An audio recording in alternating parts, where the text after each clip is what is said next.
first one,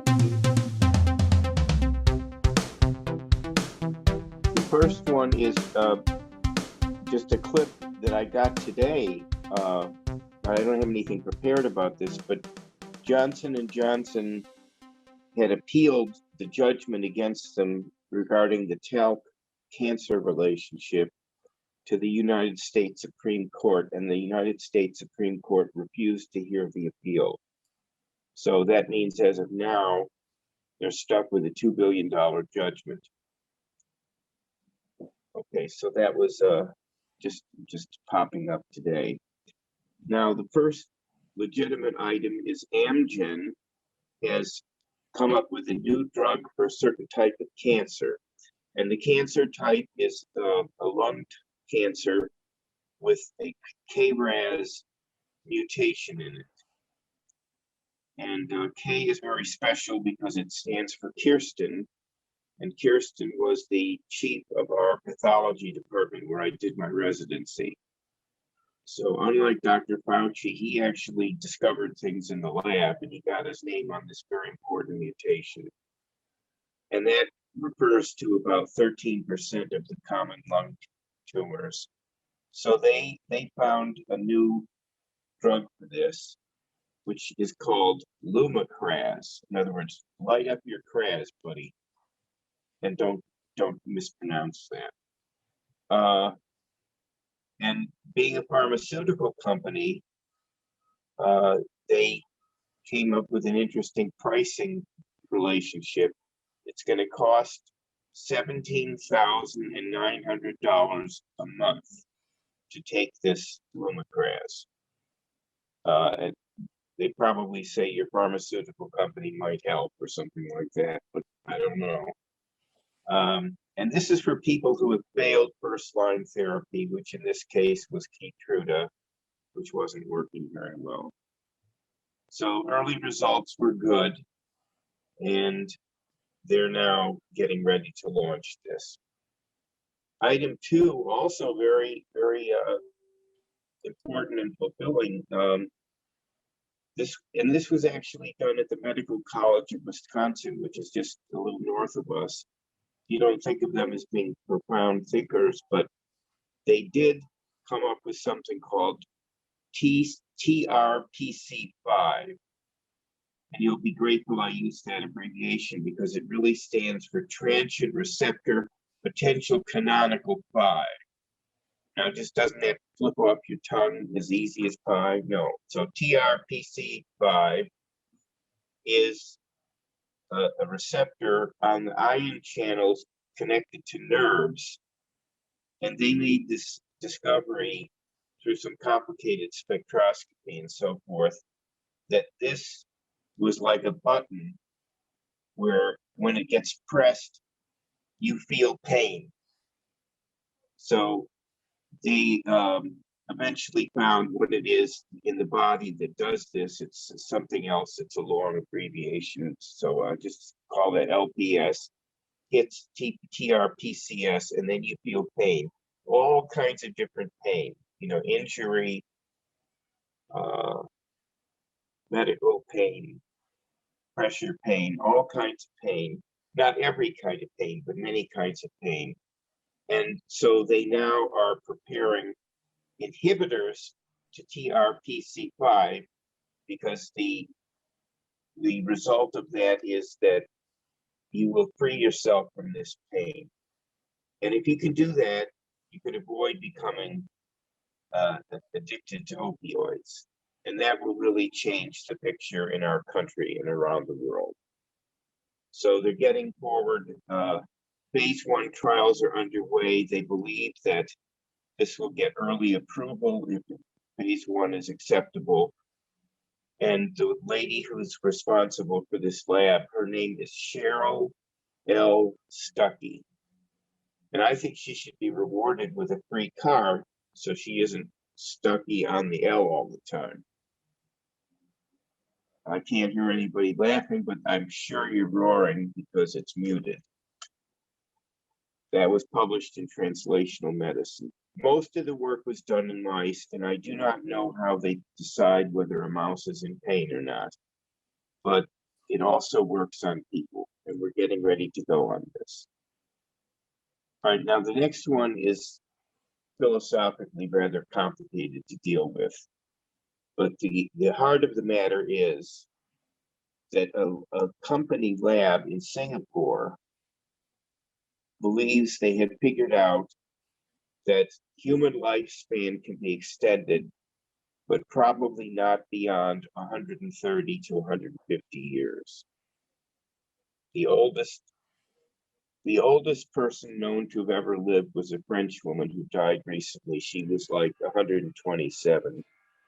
But if they could free people up from cancer, heart disease, and traumatic injuries, what these people are saying is that you will still die between 120 and 150. And the method for coming up with this number was they looked at control groups in the US, the UK, and Russia, and assessed two items. One was their blood cell counts, and the other was the number of steps they avowed taking daily. Hint, hint, Dan, the number of steps they took daily. And when they examined these as clusters and groups, they found that they converged on this concept that it was all coming to a close in that age range if it continues as a present. They're not saying that they can figure out a way around this, but they claim they're working on it. So even though you can't do it, they're going to try and do it. And we don't think of it in those terms. We keep thinking that everything will get better and better all the time. All right, now the next one is from Washington State University. An investigator in the chemical engineering department came up with a method to turn discarded plastics into jet fuel in about an hour. Now think what this will do for all this stuff that's going on where they're throwing it in the ocean and the fish are drowning and so on and so forth. We're polluting our world. If we could turn it into something useful, and I'm not saying jet exhaust is useful, but I'm saying at least we solve the plastic dilemma if this is for real. And they kept the details of the method secret, but they can do it in an hour. So that would be a pretty wonderful thing as it comes into use. And that was the investigator Chuhua Jia. Now it's interesting that there's all these Chinese people working in these labs making the discoveries. I just want to point that out. They're in the United States. They like not to be picked on, and they do things. Okay. Now you may remember in a previous talk, we followed the early stages of the career of a scientist in China who, without any particular permission, had done gene editing on human infants. And so there was like the feeling that this was a cataclysmic scandal. He didn't get approval, he didn't sound it out, didn't publish it. And his name was He Jiankui. Now, if your name is He, it's fine when they say he did this. But if somebody says, well, what's going to be done to he, it sounds like you don't have good grammar. So I just want to point it out that he is he. So the Chinese government actually did decide to get into motion, and a court recently sentenced him to 3 years in prison and a $430 penalty. And two of his associates got sentences also, although they were somewhat lesser. Now, the reality is that these things come on board and they do eventually become acceptable, but not by the process he used. All right, final item, number 7, is a new blood test that purports to be able to detect in one blood sample any one of 50 common cancers. Now just think about that. You go to the doctor, he just sends you to get this test, he sends you to get that test, blah, blah, blah, blah, blah.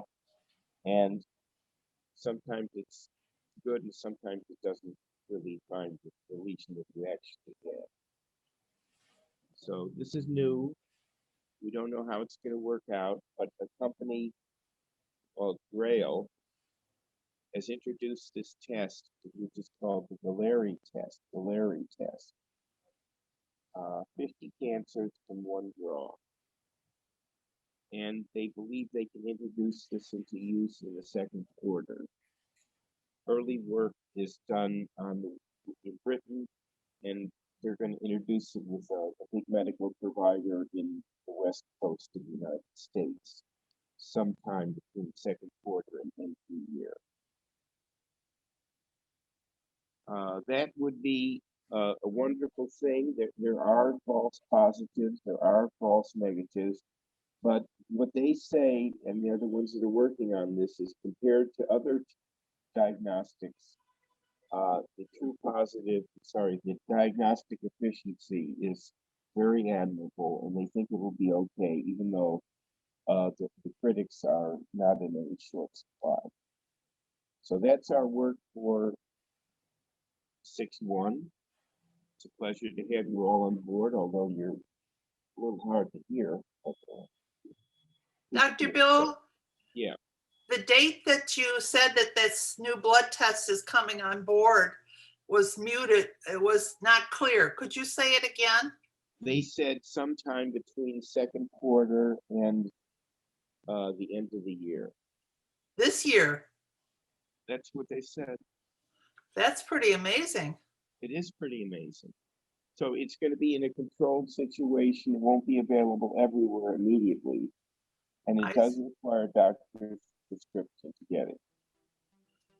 I think this could really change the picture in medicine, because even if it has false positives and false negatives, to get some enlightenment as to what's bothering people with one blood draw in the malignancy category is a huge step forward.